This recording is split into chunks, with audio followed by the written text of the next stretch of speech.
उत्तरांचल नामा में आप सभी का स्वागत है। मैं हूं शक्ति प्रकाश श्रीवास्तव। घिर गए अखिलेश।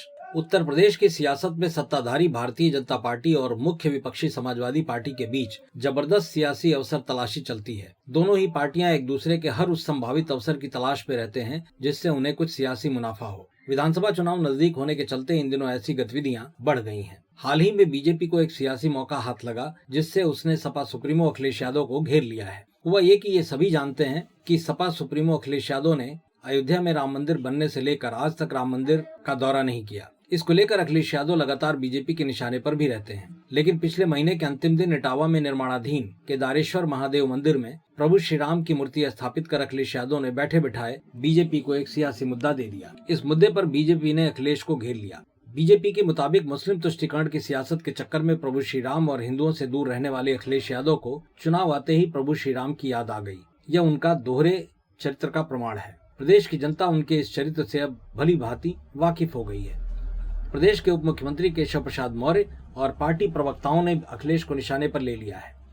श्री मौर्य के मुताबिक बीजेपी के भय से पहले इटावा में शिव मंदिर बनवाना और अब उसमें प्रभु श्री राम की मूर्ति लगवाना, यह उनकी दोहरी राजनीति है। असल में वे राम भक्ति का स्वांग कर रहे हैं। ये अखिलेश की अवसरवादी राजनीति का नमूना है।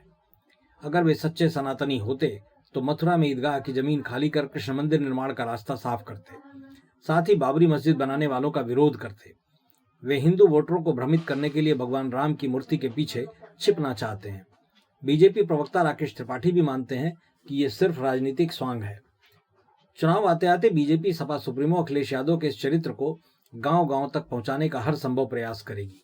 वो यह कहेगी कि जो अखिलेश यादव राम मंदिर में भगवान श्री राम के दर्शन करने नहीं गए, वही अखिलेश यादव आज मंदिर बनवा रहे हैं और भगवान श्री राम की मूर्ति लगा रहे हैं।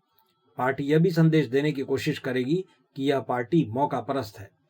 कल तक भगवान श्री राम के प्रति इतना भी श्रद्धा नहीं था कि अयोध्या जाकर प्रभु के दर्शन कर लेते, लेकिन चुनाव में दिखते अपने नुकसान से बचने के लिए आज ऐसा कर रहे हैं। हालांकि इस मुद्दे पर अखिलेश यादव का मानना है कि हम लोग समाजवादी हैं और सबका सम्मान करते हैं। उन्होंने कहा कि हम राम को बेचकर राजनीतिक दांव नहीं करते, क्योंकि हमने संकल्प लिया है कि जब तक इटावा में केदारेश्वर महादेव मंदिर पूर्ण नहीं हो जाता और हम दर्शन नहीं कर लेते, तब तक हम अयोध्या में श्री राम का दर्शन करने नहीं जाएंगे। उन्होंने कहा कि बीजेपी कौन होती है तय करने वाली कि कौन कब राम मंदिर जाएगा। इस तरह बीजेपी ने इस मुद्दे पर अखिलेश यादव को ठीक ठाक घेराबंदी कर दी है। देखना दिलचस्प होगा कि आखिर चुनाव आते आते यह सियासी रंग और कितना चटक होता है। मतलब की बात में आज बस इतना ही। कल फिर मुलाकात होगी इसी समय, इसी चैनल पर। तब तक के लिए नमस्कार।